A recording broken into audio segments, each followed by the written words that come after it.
Hello students, welcome to the class. Today we are going to discuss about the accounting concepts part 2. First one is cost concept. What does it say? Cost concept says that all assets are recorded in the book of accounts.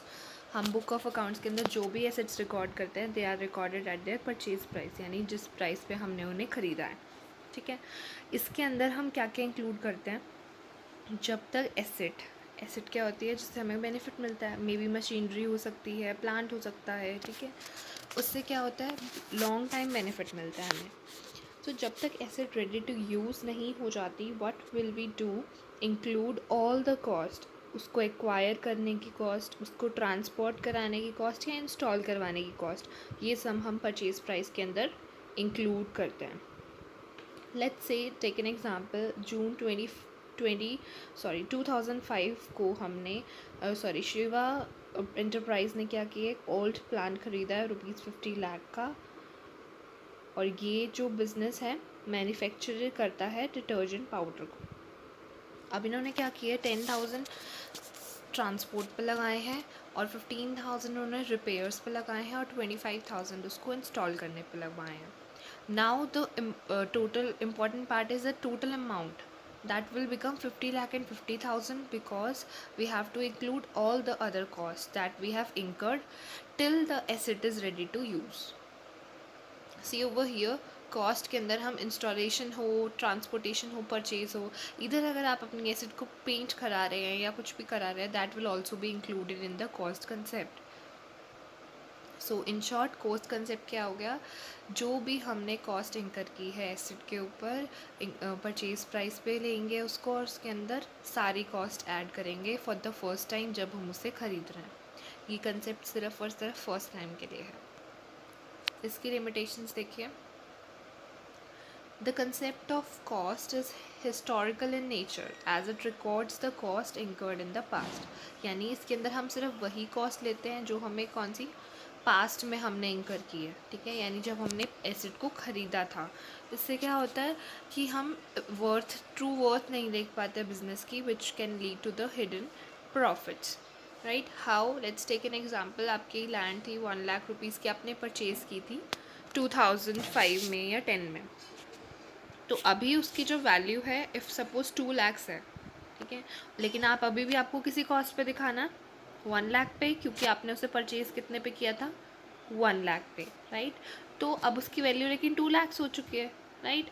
तो इसकी वजह से हम business की सही value नहीं देख पाते and it will lead to hidden profits. उसके अंदर से प्रॉफिट्स जो हैं हमें दिखाई नहीं देंगे. Next is dual aspect concept. What does it से? कोई भी हम ट्रांजैक्शन करते हैं उसके दो इफ़ेक्ट्स होते हैं. ठीक है. यानी जो भी हम ट्रांजैक्शन करेंगे वो दो जगह पे रिकॉर्ड होगी. कैसे? देखो. Firm purchase goods worth ₹10 lakh on cash. इससे क्या होगा, गुड्स भी बढ़ेंगे और दूसरी साइड क्या इफेक्ट आएगा, कैश कम होगा. राइट. आप गुड्स ले रहे हो तो कैश दोगे ना. तो इससे दो इफेक्ट किस किस के ऊपर आए, गुड्स के ऊपर और कैश के ऊपर. एक और एग्जाम्पल देखते हैं. Similarly if firm purchases a machine ₹30 lakhs, 30 lakhs की खरीदी ऑन क्रेडिट. ठीक है. अब क्या हुआ, एक साइड तो इंक्रीज इन एसेट हो गया क्योंकि हमने मशीनरी खरीदी और मशीन क्या होती है हमारी एसेट. दूसरी तरफ इंक्रीज इन लाइबिलिटी, क्योंकि हमने जो मशीनरी है वो क्रेडिट पे ली है, यानी हमारे क्रेडिटर्स बढ़ गए. Right. This system is also known as double entry system and that is really important. ठीक है. Why this is called double entry system? Because every transaction has a dual effect and should be recorded at two places. Right. Let's move further. यहाँ देखिए, एक चीज़ ध्यान रखिएगा, जब भी कोई आप एंट्री करते हैं, जब आप प्रैक्टिकल न्यूमेरिकल एस्पेक्ट करेंगे तब आपको पता चलेगा. तो एक साइड हम डेबिट करते हैं और एक साइड हम क्रेडिट करते हैं. तो डुअल एस्पेक्ट कहता है दोनों साइड इक्वल अमाउंट आएगी. इफ़ अगर डेबिट साइड 500 है तो क्रेडिट साइड भी 500 ही आएगी. Next, revenue recognition concept. It says revenue for a business transaction should be included in the accounting records only when it is realized. यानी जब revenue इंकर हो गया है, यानी हमें इनकम हो रही है, तभी हम इसे लेंगे. अब इनकम कब होगी, या तो आप सिर्फ उसे सेल करेंगे कोई गुड को या अपनी कोई सर्विस देंगे, तभी आपको इनकम होगी। कैसे, ध्यान से सुनेगा next point. Revenue is assumed to be realized when a legal right to receive it arises। मतलब जब आपके पास उसको लेने का लीगल राइट आ जाए, ठीक है। यानी अगर आप गुड्स बेच रहे हो या अपनी सर्विस दे रहे हो तो आप पैसे तो मांगोगे ही ना, राइट। तो आपको पैसे मिलने चाहिए। तो दैट मीन्स कि रेवेन्यू कब कब अकर होता है, जब हम गुड्स बेचते हैं या सर्विस को देते हैं, ठीक है। दैट मीन्स कि हमें क्या करना है, रेवेन्यू सिर्फ तभी लेना है बिजनेस के अंदर जब हमारा रेवेन्यू रियलाइज़ हो, यानी जब हमारी कोई गुड्स बिके हुए या सर्विस हमने दी हो। एग्जाम्पल देखिए, sale of goods is treated as revenue when it occurs. जब सेल होती है तो हम उसे रेवेन्यू मानते हैं, चाहे वो कैश सेल हो चाहे वो क्रेडिट सेल हो, इससे फ़र्क नहीं पड़ेगा, बिकॉज गुड्स तो एक्सचेंज हुए ना, गुड्स तो आपने दिए। Also revenue is taken in which year it is realised. जिस साल का रेवेन्यू है, सपोज़ अगर 2021 का रेवेन्यू है तो आप उसे 2021 के अकाउंट्स में दिखाएंगे, किसी और ईयर के अकाउंट में नहीं दिखाएंगे। Let's take the example discuss करने से पहले I want you to know कि अकाउंटिंग पीरियड जो है हमारा March 31 को ख़त्म होता है। यहाँ देखिए, rent for the month of March 2017 हमें रिसीव कब हुआ, अप्रैल 2017 में। अब इसमें हमने क्या देखना है कि रेंट तो था पिछले साल का, मार्च में तो हमारा साल ख़त्म हो गया, राइट। रेंट था पिछले साल का, हमने सर्विस दे दी, हमने अपनी लैंड दी उन्हें रहने के लिए जिसने भी ख़रीदा, ठीक है। उसके बाद हमने क्या किया, हमें रेंट मिला 2017 के अंदर, लेकिन रेवेन्यू कब का है, मार्च का। तो हम मार्च के महीने में ही उसको कंसीडर करेंगे, अप्रैल में नहीं। एक और एग्जांपल देखो, क्लियर हो जाएगा इससे। On May 1, 2020 Marcos restaurant, Marco का रेस्टोरेंट है और उससे $3,000 मिल रहे हैं एक वेडिंग पार्टी अरेंज करने के लिए, ठीक है। अब वो अपनी सर्विस कब देगा, जून के अंदर। देखो यहाँ आगे मैंने उसे पार्टी का अरेंजमेंट कब करना है, जून में, ठीक है। और मैंने आपको बताया रेवेन्यू कब रियलाइज़ होता है, जब आप अपने गुड्स या सर्विसेज देते हैं। सर्विसेज कब दी, जून में, राइट। तो मार्को इस रेवेन्यू को रिकॉर्ड कब करेगा, जून में, राइट। क्लियर है। इसके एक्सेप्शंस देखिए, कंस्ट्रक्शन वर्क के जितने भी कॉन्ट्रैक्ट्स होते हैं वो बहुत लंबे होते हैं, 2-3 साल के, ठीक है।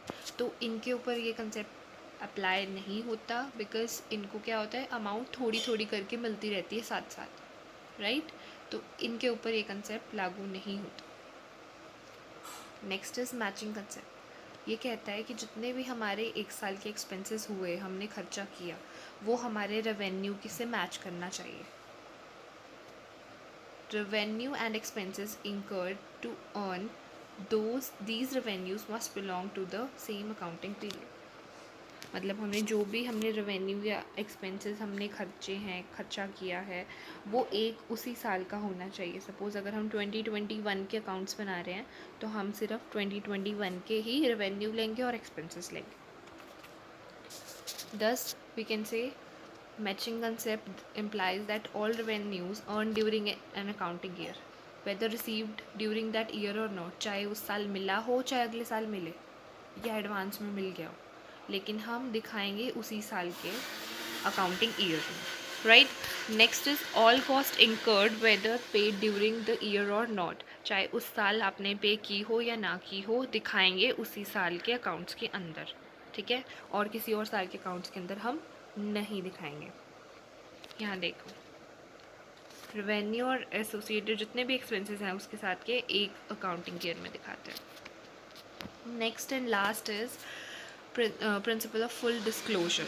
व्हाट डज इट से, जितनी भी मटेरियल यानी इम्पॉर्टेंट आइटम्स हैं या फैक्ट्स हैं, इंफॉर्मेशन है, वो हमें अपनी फाइनेंशियल स्टेटमेंट्स में दिखानी ज़रूरी है। फाइनेंशियल स्टेटमेंट्स वो होते हैं जो साल के एंड में हम प्रिपेयर करते हैं to know about the profit and loss, ठीक है। तो यानी जो भी उसको पढ़ेगा, यानी उसके जो यूज़र्स होंगे, ठीक है, जब प्रॉफिट एंड लॉस की स्टेटमेंट बन के आएगी और बैलेंस शीट बन के आएगी साल के एंड में, फाइनेंशियल स्टेटमेंट्स, तो उसके जो यूज़र्स हैं वो देखेंगे कि बिज़नेस प्रॉफिट में है या लॉस में है, right.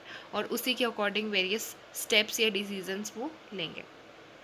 Why it is necessary, because in big business houses like Reliance हो गया, ठीक है, स्टील इंडस्ट्रीज़ होती हैं जो बड़ी बड़ी, या कोई भी और इंडस्ट्रीज़ होती हैं XYZ, उसके अंदर क्या होता है, owners are different from those who manage the company. जो कंपनी को चलाते हैं ना, वो ओनर्स नहीं होते, बिकॉज ओनर्स वहाँ अप्लाई नहीं कर सकते, ठीक है। ऐसा क्यों?